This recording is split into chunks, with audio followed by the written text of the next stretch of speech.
오늘 함께 살펴보았지만 18절을 보면요, 그들이라고 하는 것은 이제 예루살렘 사람들입니다. 예루살렘 사람들이 자꾸 예레미야가 하나님의 심판이 임한다, 하나님의 말씀에 순종해라, 우리는 포로로 끌려가야 된다, 이것이 하나님의 징계다, 자꾸 이렇게 얘기하니까 듣는 사람들이 좋아하지 않겠죠. 싫어하는 거예요. 왜 자꾸 망한다 그러냐, 왜 자꾸 하나님 심판한다 그러냐, 왜 은혜로운 말을 해야지 왜 자꾸 우리의 죄를 들추냐, 그렇게 생각을 하고 있으니까 이 예루살렘 사람들의 눈에는 예레미야가 정말 믿고 정말 말 한마디 한마디가 아마 세상 말로 재수 없는 말을 하는 그런 사람처럼 여기게 되죠. 자, 그래서 그 사람들이 모여가지고 뭐라 그러냐면, 오라 우리가 꾀를 내어 예레미야를 치자, 예레미야를 혼내주자는 거예요.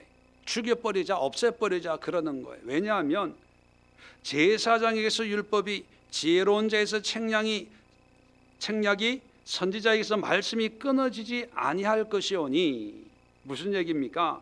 제사장들이 율법을 잘 가르쳐주고, 지혜로운 사람들이 아주 지혜로운 그런 삶의 원리를 알려주고, 또 선지자들이 하나님의 말씀을 전하는데 지가 뭔데 저러냐 그러는 거예요.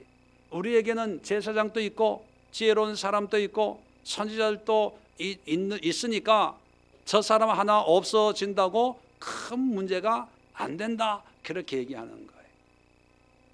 자, 그래서 오라 우리가 혀로 그를 치고 그의 어떤 말에도 주의하지 말자, 이러고 있다는 거예요. 이걸 예레미야가 느낄 수 있을 정도예요. 그러니까 예레미야 입장에서는 얼마나 힘들겠어요. 하나님은 전하라 그러지, 사람들은 안 듣겠다 그러고, 너 가짜지, 이단이지, 사입이지 그러고, 또 그 사람들이 섬기고 있는 제사장들은 제사장의 말과 예레미야 말이 똑같으면 하나님의 말씀이구나 라고 사람들이 받아들일 텐데, 제사장들은 엉뚱한 말을 하는 거예요. 하나님이 이 유다를 다윗과 언약을 했기 때문에 결코 망하게 하지 않는다는 거예요. 이 예루살렘 성전은 하나님의 집이기 때문에 결코 이방인의 손에 의해서 무너질 수가 없다는 거예요. 그러니까 예레미야는 정말 마음이 답답하고 또 얼마나 억울하고 원통하겠습니까?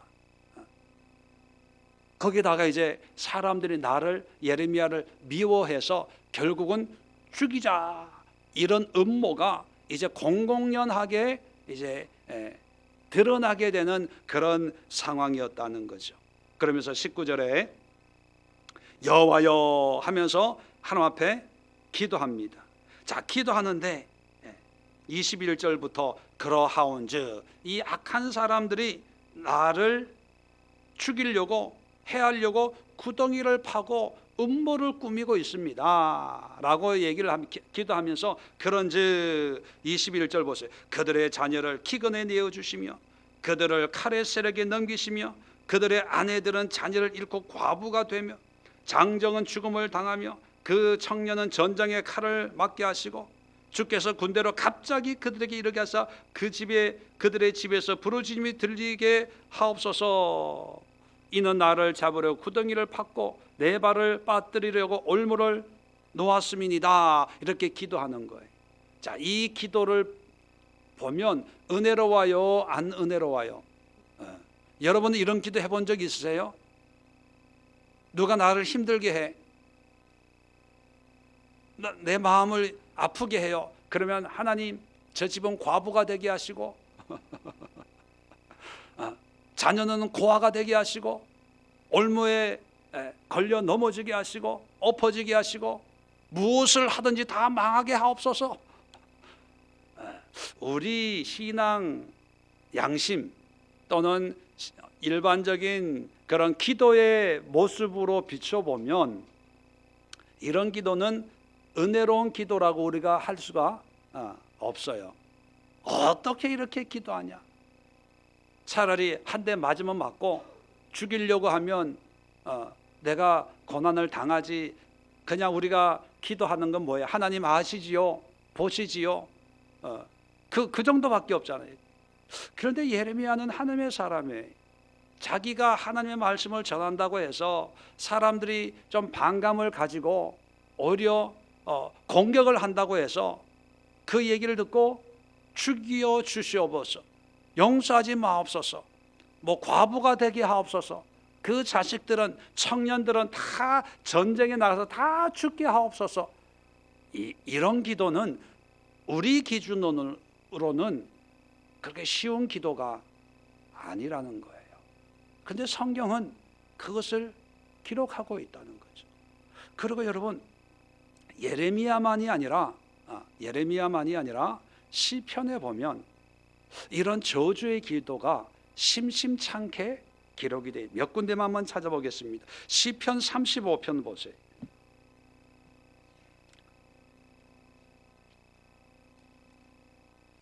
시편 35편 1절부터 제가 읽어드리겠습니다. 여호와여, 나와 다투는 자와 다투시고 나와 싸우는 자와 싸우소서. 나와 다투는 사람하고 하나님이 직접 다투래요. 자, 방패와 손방패를 잡으시게 일어나 나를 도우소서. 자, 4절 봅니다. 내 생명을 찾는 자들이 부끄러워 수치를 당하게 하시며 나를 상해하려 하는 자들이 물러가 낭패를 당하게 하소서. 그들을 바람 앞에 겨와 같게 하시고 여호와의 천사가 그들을 몰아내게 하소서. 그들의 길을 어둡고 미끄럽게 하시며 여호와의 천사가 그 뒤를 쫓게 하소서. 그들이 까닭 없이 나를 잡으려고 그들의 그물을 웅덩이에 숨기며 까닭 없이 내 생명을 해하려고 함정을 파싸우니. 8절입니다. 멸망이 순식간에 그에게 닥치게 하시며 그가 숨긴 그물에 자기가 잡히게 하시며 멸망 중에 떨어지게 하소서. 누구가 자기를 조금 해코지하고 힘들게 한다고 아예 이것을 그냥 멸망케 하소서. 자기 꾀에 자기가 넘어지게 하소서. 용서하지 마옵소서. 이렇게 기도해. 자, 59장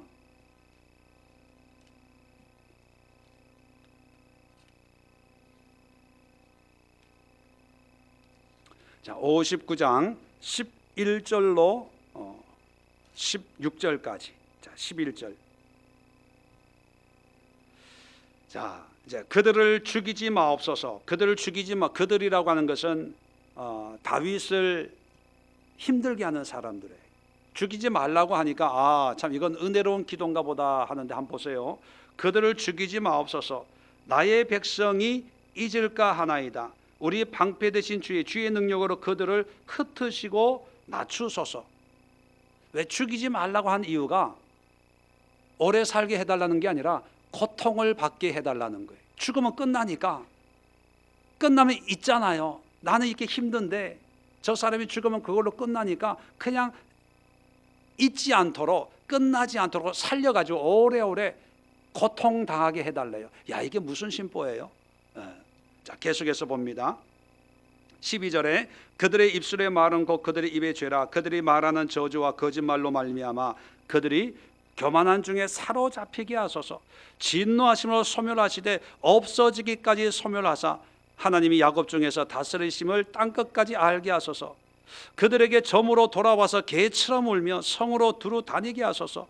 그들이 먹을 것을 찾아 유리하다가 배부름을 얻지 못하면 밤을 새우려니와 나는 주의 힘을 노래하며 아침에 주의 인자하심을 높이 부르오리니 주는 나의 요새시며 나의 환난 날의 피난처이심이니이다.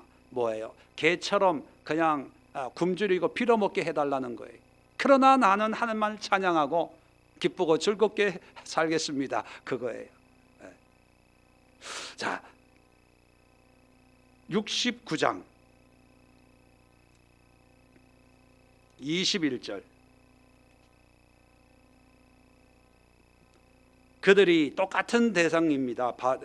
다윗을 힘들게 하는 그들이 쓸개를 나의 음식물로 주며 목마를 때는 초를 마시게 하였사오니 힘들게 했다는 거예요. 자, 22절 그들의 밥상이 올무가 되게 하시며 그들의 평안이 덫이 되게 하소서. 그들의 눈이 어두워 보지 못하게 하시며 그들의 허리가 항상 떨리게 하소서. 주의 분노를 그들의 위에 부으시며 주의 맹렬한 노가 그들에게 미치게 하옵소서. 그들의 거처가 황폐하게 하시며 그들의 장막에 사는 자가 없게 하소서. 계속해서 쭉 28절까지 저주의 기도를 하는 거예요. 자, 결정적인 내용 109편을 한번 열어봅니다. 언젠가도 제가 말씀을 드렸는데 시편 109편이 이제 클라이막스에 자, 어떤 내용인가? 자, 5절입니다. 그들이 악으로 나의 선을 갚으며 미워함으로 나의 사랑을 갚아싸우니. 자, 이게 힘들게 한 거예요. 무슨 얘기인지 모르지만. 자, 그 결과 다윗은 어떤 기도를 하냐면 6절에 악인이 그를 다스리게 하시며 사단이 그 오른쪽에 서게 하소서. 그의 심판을 받을 때에 죄인이 되어 나오게 하시며 그의 기도가 죄로 변하게 하시며 그의 연수를 짧게 하시며 그의 직분을 타인이 빼앗게 하시며 그의 자녀는 고아가 되고 그의 아내는 과부가 되며 그의 자녀들 유리하며 구걸하고 그들의 황폐한 집을 떠나 빌어먹게 하소서. 고리대금하는 자가 그의 소유를 다 빼앗게 하시며 그가 수고한 것을 낯선 사람이 탈취하게 하시며 그에게 인애를 베풀 자가 없게 하시며 그의 고아에게 은혜를 베풀 자도 없게 하시며 그의 자손이 끊어지게 하시며 후대에 그의 이름이 지워지게 하소서. 뭐 쭉 집에 가서 한번 읽어보세요. 야, 이런 게 무슨 성경이야? 이런 기도를 다윗이 했단 말이야? 근데 분명히 다윗의 시예요. 자, 지금까지 제가 잠깐 소개해드린 이런 모습들은 우리가 익히 알고 있는 대표적인 게 예수님이나 스데반처럼 저들을 용서해 주옵소서. 뭐 이런 좀 고상하고 뭐 핍박 속에서도 그냥 화 안 내고, 그죠? 오른뺨을 치면 왼뺨 또 들이대는 정말 지고지순한 비폭력, 뭐 이런 그냥 어떤 그냥 아름다운 모습에 우리는 익숙해져 있어요. 그런데 성경은 분명히 억울할 때, 답답할 때 정말 우리가 감정적으로 이야기할 수 있는 그런 용어들, 그런 단어들을 그냥 그대로 하나님 앞에 기도로 하소연되고 있다는 것입니다.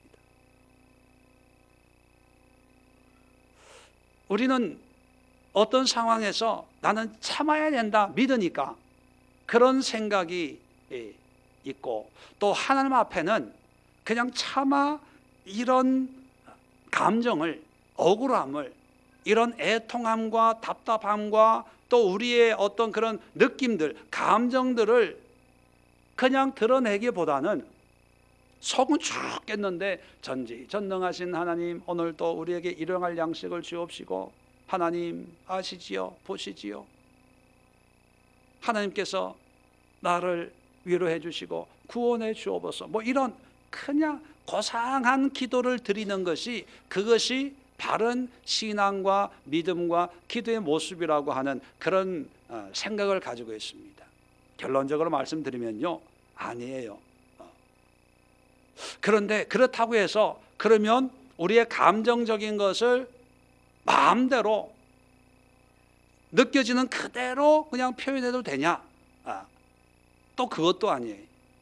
자, 성경에서 예레미야도 그렇고 시편 다윗도 보면 이런 저주, 나를 핍박하는 사람들을 향한 저주의 기도에는 세 가지 의미가 담겨져 있습니다. 이 의미 가운데서, 이 의미로 우리가 이런 기도를 하나님 앞에, 사람이 아닙니다. 지금 예레미야도 하나님 앞에 기도하는 거고 다윗도 하나님 앞에 얘기하는 거지, 사람을 향해서 당신 말이야 고아가, 당신 자식들 고아가 되고 연수가 짧아지고 고리대금업자가 당신 재산 다 가져가고, 사람을 향해서 얘기한 게 절대로 아니에요. 누구한테 얘기하는 겁니까? 하나님께 기도하는 거예요. 기도하는데, 자, 기도하는데 우리의 모든 감정을 솔직하게 표현하는 거거든요. 자, 솔직하게 표현하는 이것이, 자, 첫 번째 의미는 뭐냐면 친밀함의 기도란, 친밀함의, 하나님과 이런 기도를 스스럼 없이 할 수 있는 그런 친밀한 관계를 맺고 있는 사람의 기도라는 거예요. 친밀하지 않으면 이런 기도가 나올 수도 없고, 또 친밀하지 않으면 이런 기도는 기도가 아니고 원망, 한탕, 불평, 불만, 말 그대로 저주예요. 하나님을 향한 그런 기도가 아니라 하나님을 빙자해서 그 사람에 대한 비난의 화살을 날리는 거죠. 이런 기도를 하려면요, 하나님과 친밀한 관계를 유지하는 사람에게 주어지는 그런 모습이에요.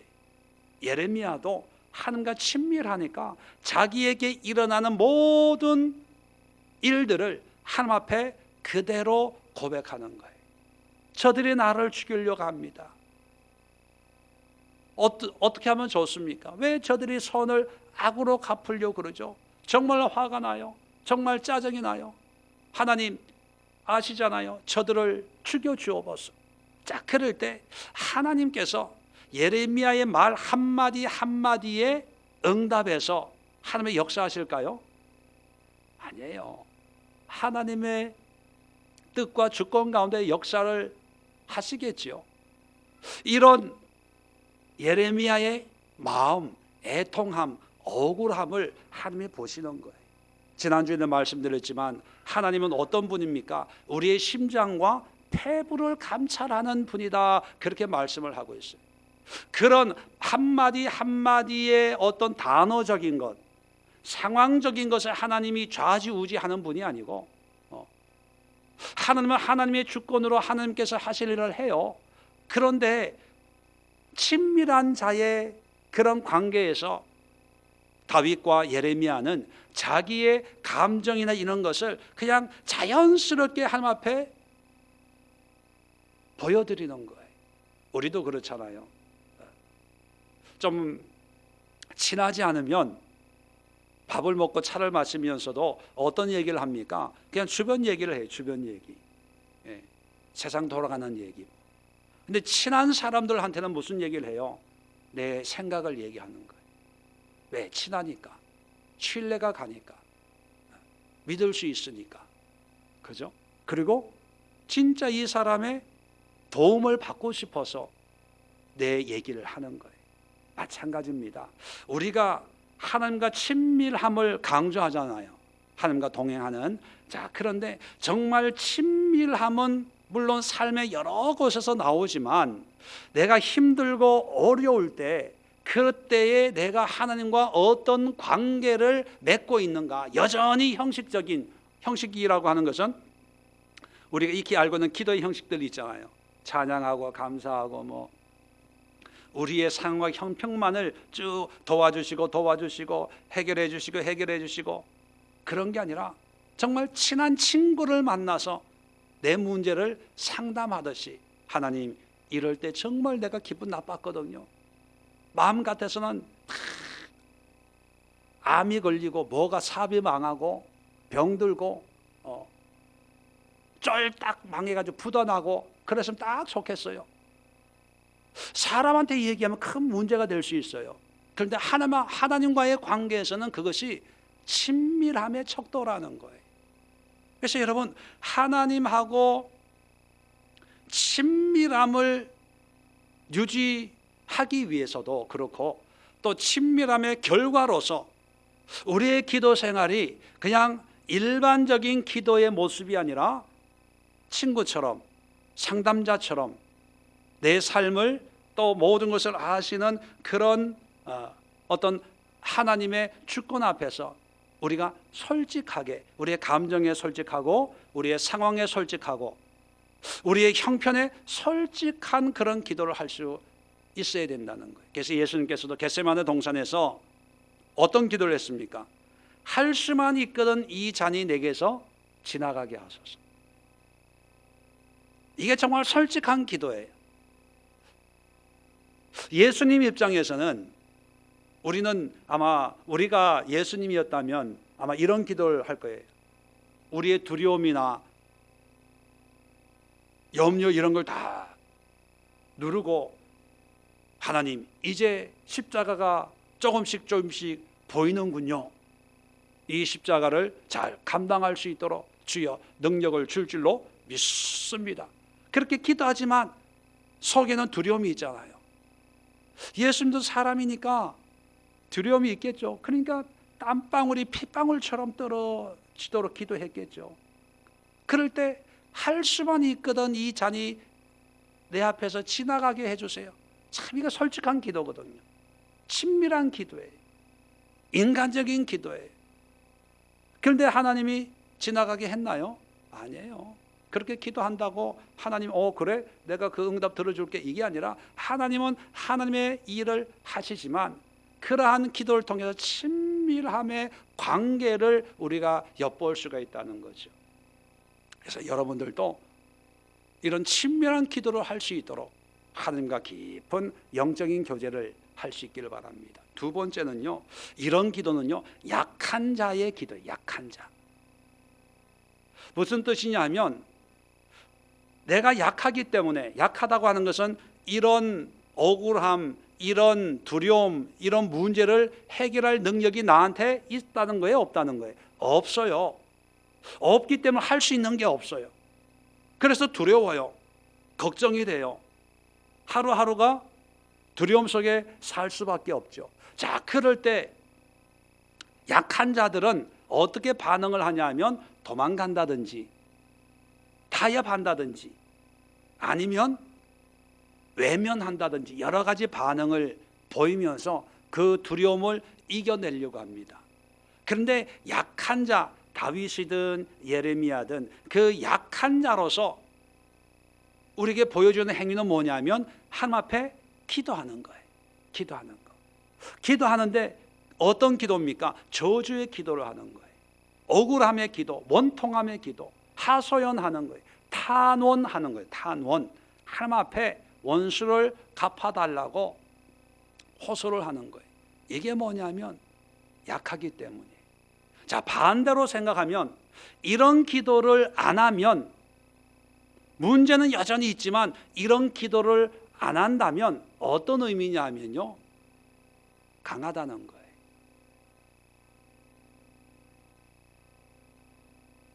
자기 성격이 강할 수 있고, 자기 의가 강할 수 있고, 자기의 모든 사상이, 생각이, 신념이 강하다는 거예요. 약하면요, 하나님 앞에 무릎을 꿇게 돼요. 약하면 내 감정에 솔직하게 돼요. 약한 사람은요, 나의 환경에 어떤 포장을 하는 게 아니고 있는 그대로, 얼마나 인간적입니까? 우리가 저주의 기도했지만 정말 이런 모습을 보면, 예레미야도 보면 정말 이해가 돼요. 물론 우리는 표현을 안 하고 속으로 삭히는 그런 모습이지만, 예레미야는 그것을 다 드러내니까 좀 무섭고, 야 이렇게도 기도해도 되는 거야? 라고 할 정도지만, 문제는 뭐냐면 하나님 앞에 아무것도 포장하거나 가리거나 꾸미지 않고 그대로 오픈해서 하나님 앞에 기도하는 거예요. 왜요? 약하기 때문에, 솔직하기 때문에. 그런데 강한 사람은 결코 이렇게 기도할 수 없어요. 강한 사람은 어떻게 반응하냐면, 사람에게 이렇게 해요. 너 나한테 그렇게 할 거야? 나를 어떻게 보고? 한번 붙어보자. 이렇게 나와요. 또 강한 사람은요, 내가 아무리 죽을 환경이 돼도요, 하나님 앞에 나 죽겠어요 얘기 안 해요. 어떻게 합니까? 하나님 도와주세요. 그렇게 얘기해요.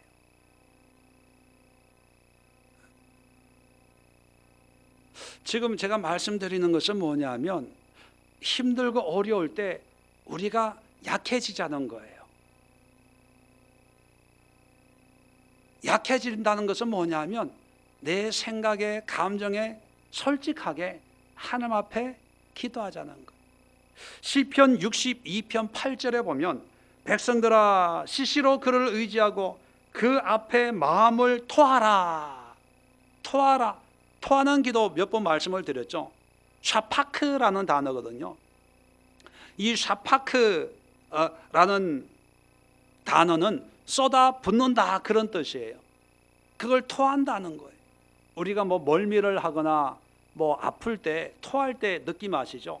속에서 좀 몸이 이 속이 불편하면 토하는데 한우 먹은 건 아까우니까 들이삼키고 다른 거는 뭐 필요 없으니까 토하자. 그게 됩니까? 아니, 다 속이 뒤집어진다는 표현을 많이 쓰죠. 속이 뒤집어진다는 건 뭐냐면 속에 있는 게 다 나온다는 거예요. 그 몸이 아플 때 이 토해야 건강이 회복이 되는 거예요. 내 약함을 그대로 드러내야 회복이 되는 거예요. 그런데 토하는 걸 참고 있으면 어떻게 될까요? 더 큰 문제가 생기는 거예요. 영적으로도 마찬가지입니다. 문제 속에서 우리가 힘들고 어려울 때 우리는 약해져야 돼요. 깨져야 돼요.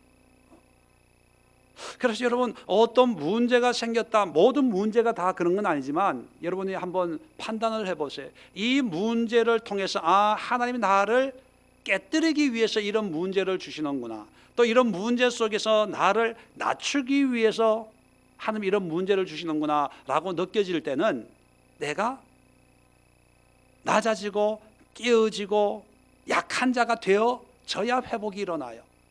엿보세요. 깨지고 난 뒤에 다시 회복이 되잖아요. 깨어지지 않으면 회복이 안 일어나요. 회복이 안 일어난다는 얘기는요, 그 과정이 길어진다는 거예요. 광야 40년도 보십시오.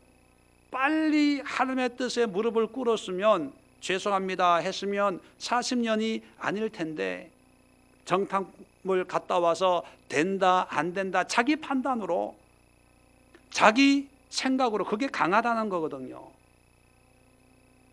강하니까 연단이 길어지는 거예요. 자, 그래서 여러분, 기도할 때도 여러분이 힘들면 힘든 것을 강한 척 하지 말고, 포장하지 말고 하나님 앞에 토해내세요.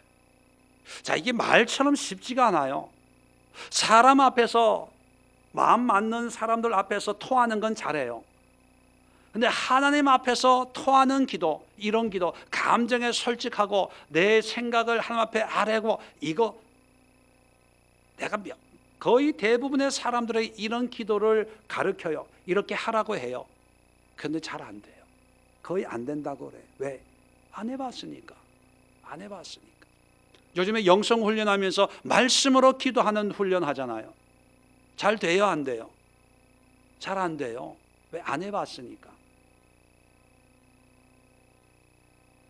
그런 기도가 힘든 이유가 뭐냐면, 우리의 기도가요, 하나님과의 관계에서 어떤 비즈니스적인 관계의 기도를 많이 했어요. 하나님 아버지, 이러한 문제가 있으니까 하나님 도와주세요. 해결해 주세요. 고쳐주세요. 인도해 주세요. 뭐 이런 기도만 많이 했기 때문에 어떤 인격적인 하나님과 나와의 어떤 1대1의 그런 관계에서 어떤 솔직하게 내 마음을 드러내는 그런 기도에는 불편해하는 거죠. 왜? 안 해봤으니까요. 그런데 여러분, 이런 기도가 나올 때에 비로소 내가 약해졌구나, 낮아졌구나, 부드러워졌구나 알 수가 있습니다. 세 번째는요, 이런 기도가 믿음의 기도라는 거예요. 뭐냐면 자기의 감정이나 생각을 솔직하게 주님 앞에, 그것이 막 저주스럽고, 아니 믿는 사람이 어떻게 이런 단어를 또 이렇게 표현을 하고, 상식 밖의 어떤 그런 모양과 모습일지라도 그것은 전적인 것을 하나님께 의탁하는 기도거든요. 만약에 예수님이 그런 말까지 하셨어요. 마음으로 음욕을 품는 자마다 간음했다, 그렇게 말씀했어요. 유대인들에게는 행동으로 옮겨질 때 그게 간음이라고 여겼거든요. 근데 예수님은 뭐라고 얘기합니까? 마음으로 음욕만 품어도 그게 간음이라고 그랬어요. 그러니까 얼마나 이 죄의 그 정도를 행동이 아니라 우리의 생각으로까지 더 확대 적용하는 거죠. 그러니까 이 죄로부터 자유할 수 있는 사람이 아마 없을 거예요. 그만큼 우리의 마음으로 생각으로 짓는 죄도 무시해서는 안 된다는 거예요. 자, 그런데 지금 죽겠어요. 억울해요. 마음으로는 몇 번을 살인을 해요. 마음으로는 입으로 고백하는 것보다 더 많은 저주를 해요. 그러면서 기도할 때는 하나님, 내 형편 아시지요? 그럴 때 하나님이 마음을 아신다고 그랬잖아요. 마음의 그 저주, 살인, 음란, 미움, 시기, 질투 모르겠습니까? 다 알죠. 그런 게 가득한데도 기도할 때는요, 그냥 고상한 기도만 할 때 온전한 관계가 아니라는 거죠. 자, 하나님과의 관계에서는 우리가 믿음이라는 관계로 쉽게 표현하는데, 하나님을 신뢰하고 믿고 의탁한다는 것은요, 하나님 앞에 솔직해지는 거예요. 솔직해지는, 있는 그대로, 꾸밀 게 없는 거예요. 그게 믿음이에요. 있는 그대로 나아가는 거예요. 그래서 내가 마음으로 저주하고 살인해서 내가 어떻게 이 원수를 갚겠다, 그런 생각이 아니라 내 속에 있는 모든 걸 토해내므로 해서 하나님이 이 원수, 나의 억울함을 갚아주세요. 이게 이 저주의 기도의 핵심이거든요. 결론이거든요.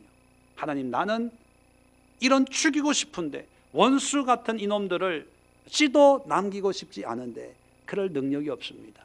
그런데 하나님, 내 형편을 보시고 하나님이 알아서 해주세요. 하나님 앞에 모든 걸 맡기는 기도예요. 이런 기도를 할 때야 비로소 또 내 안에 있는 감정을 하나님 앞에 다 옮겨드림으로 해서 결국은 누가 편안함을 누리게 되냐면 내가 편안함을 누리는 거예요. 내 안에 있는 모든 저주와 또 시기와 질투와 뭐 이런 악함이 하나님께 기도함으로써 이게 다 빠져나오거든요. 검사 앞에 죄인, 검사 앞에 죄인이 자기 죄를 실토하지 않고 자꾸 이 핑계 저 핑계 대다가 이제 도저히 안 돼서 내 죄를 내가 알겠습니다, 실토를 하고 나면 모든 메인짐에서 뭐 죄는 받겠지만 이제 홀가분해지는 것처럼 하나님 앞에 나의 이 상한 감정까지도 다 토해내는 것. 언젠가도 말씀드렸지만 탄식과 불평은 분명히 다르다고 말씀을 드렸어요. 탄식은 뭐예요? 똑같은 불평인데 탄식은 누구 앞에 하는 거예요? 하나님 앞에 하는 거예요. 불평은 누구 앞에 하는 거예요? 사람 앞에 하는 거예요. 똑같아요. 내 안에 있는 상한 감정 때문에, 미움 때문에 막 부글부글 끓어요. 자, 그럴 때 이것을 하나님 앞에 기도로 하면 이게 탄식이 되는 거예요. 하나님이여 어찌하오리까 나의 이 형편을 하면서 탄식의 기도를 통해서 믿음의 고백이 되는 거예요. 그런데 이것을 하지 않고 사람 앞에 똑같은 문제를 가지고 얘기하면 불평이 되는 거예요. 이스라엘 사람들이 출애굽해가지고 마실 물도 없고 먹을 양식도 없을 때 하나님이여 우리가 먹을 양식이 없습니다, 마실 물이 없습니다 라고 하면 믿음의 기도가 되는 거예요. 탄식의 기도가 되는 거예요. 하나님이여 어찌하면 좋겠습니까? 근데 이것을 모세 앞에 와가지고 애굽에서 이렇게 먹고 이렇게 마셨는데 여기서 우리를 죽이려고 하느냐라고 할 때 성경은 뭐라고 표현합니까? 불평했다, 그 불평이 하나님을 노하게 만드는 거예요. 그래서 여러분, 이 저주의 기도라고 제가 그냥 이름을 줬는데, 이 저주의 기도라고 하는 것은요, 우리 마음의 감정에 솔직한 기도예요. 좋을 때도 마찬가지지만 힘들고 어려울 때, 또 누가 나를 힘들게 할 때 그걸 참지 말고 인내하지 말고 그걸 속으로 사귀지 말고. 왜냐하면 사람이란, 그걸 용수철 비유를 제가 자주 듣는데, 용수철처럼 자꾸 참고 하면 인내에 따라서 오래 참을 수가 있어요. 그런데 항상 그게 튕겨져 나오는 그런 때가 있습니다. 그래서 그거는 해결책이 아니에요. 반드시 교회 생활, 사회 생활 이런 거 한번 보세요. 참 성격이 좋아도요, 몰라요. 집에서 어떻게 행동하는지, 다른 데서 어떻게 행동하는지. 항상 사람은 어떠한 정도가 지나면 그것이 폭발해서 나오게 되어 있어요. 그래서 사람은 이 스트레스나 이런 걸 쌓일 때 이것을 적절하게 해소를 해줘야 돼요. 그래서 우리에게, 우리 믿는 자들에게 하나님 주신 특별한 은혜가 뭐냐면 기도예요. 기도. 이 기도는 말로, 이 언어로, 수요 예배 때 말씀드렸죠. 이 우리에게 언어를 주신 것은 하나님과 교제하는 기도를 하도록 하기 위해서 언어를 준 거예요. 하나님과 소통하기 위해서 언어를 준 거예요. 자, 그럴 때 이 기도를 통해서 우리의 감정이나 우리 속에 있는 모든 것까지도 하나님과 교제할 수 있는 그런 관계가 돼야 돼요. 여러분, 억울합니까? 하나님 앞에 기도하세요. 답답해요? 기도하세요. 누군가 죽도록 믿고 싫어요? 주변 사람한테 얘기하지 말고 하나님 앞에 기도해요. 그 마음을 그대로 드러내는 거예요. 드러내는 거예요. 저도 이런 기도할 때 많아요. 목회하면서 왜 스트레스 없겠습니까? 성도들 만나면서 살아가면서 힘들고 어려운 일 왜 없겠어요? 그런데 저는 할 수 있으면 성도들에게 뭐 이렇게 야단을 친다든지 불러서 이렇게 하세요 저렇게 하세요 그런 걸 안 하려고 해요. 그런데 안 하지만 저도 마찬가지예요. 저도 사람인데 그런 스트레스가 왜 없겠습니까? 억울한 소리 왜 안 들려요? 말도 안 되는 소리 왜 안 들리겠습니까? 그런 소리 들으면요, 저도 인격이 그렇게, 여러분 보시는 것처럼 제가 그렇게 고상한 사람이 아니거든요. 찾아가서 따지고 싶어요. 선과 후를 막 청문회 하듯이 하고 싶어요. 그런데도 눌러요. 그런데 저도 사람인지라 이게 누르다 보면 언젠간 튀어나오거든요. 그래서 저도 이런 기도를 많이 해요. 하나님, 억울해요. 나한테 그렇게 한 사람요, 하나님 솔직하게 망해버렸으면 좋겠어요. 병 들어가지고 나한테 와, 목사님 나 위해 기도 좀 해주세요. 여러분에게 얘기하는 게 아니라 하나님 앞에 오해하지 마세요. 아, 목사님이 또 나를 위해서 또 저렇게 기도하시나? 하나님 앞에, 그렇다고 해서 하나님 내 기도 들어가죠, 그분 뭐 그런 사람들 뭐 이렇게 망하게 하고 뭐 암 걸리고 그렇게 하진 않아요. 그냥 내 마음을 주님 앞에 그냥 토하는 거예요. 그러고 나면 좀 하나님이 주시는 위로인지 그냥 내가 느끼는 위로인지 좀 시원하고, 그리고 또 그런 환경, 그런 사람 만나도 좀 하나님이 알아서 하시겠지, 때가 되면 뉘에 끼치겠지, 돌아오겠지, 뭐 그런 여유가 생기는 거예요. 결론적으로 말씀드리고 싶은 것은 뭐냐면요, 숨기지 말라는 거예요. 솔직해지자는 거예요. 그리고 그 솔직한 것이, 그것도 기도예요. 고상한 기도만 기도가 아니라 여러분이 하나님 앞에 친밀하게 나아가는, 근데 반드시 이걸 기억해야 됩니다. 이것을 어떤 원함이나 목적으로 그 사람을 저주하기 위함이 아니라 내 감정에 대한 솔직함으로 기도하라는 거예요. 이걸 문자적으로 이용해 가지고 나를 조금 힘들게 하는 사람만 있으면 그 다음날 새벽 기도 와가지고, 하나님 어제 이 사람이 나한테 이런 얘기 했는데 이거 참을 수가 없어요. 이거는 전혀 다른 의미예요. 내 감정에, 내 상황에 솔직한 기도를 할 때 하나님은 내 마음을 보시고 위로하시고 또 환경에 하나님의 은혜가 임할 수 있다 하는 것을 말씀을 드립니다. 오늘 이 시간 기도할 때 친밀한 기도를 하세요. 친밀한 기도. 그것은 여러분의 마음과 생각을 어떤 기준으로 재단하는 것이 아니라 하나님 앞에 있는 그대로, 힘들면 힘들다고 하세요. 억울하면 억울하다고 하세요. 화가 나면 화가 납니다 하세요. 두 번째, 약한 자의 기도를 드리세요. 뭐냐면 내 생각을 가지고 내가 뭔가 이렇게 해야지라고 하는 생각이 아니라 모든 걸 하나님 앞에 내어놓는, 하나님 이런 상황인데 어쩌면 좋겠습니까? 어떻게 하오리까? 마지막으로 믿음의 기도를 하세요. 믿음의 기도는 내가 말하는 대로 되어진다는 것이 아니라 전적인 의탁이에요. 하나님 앞에 내 모든 억울한 것도 맡겨드리는 거예요.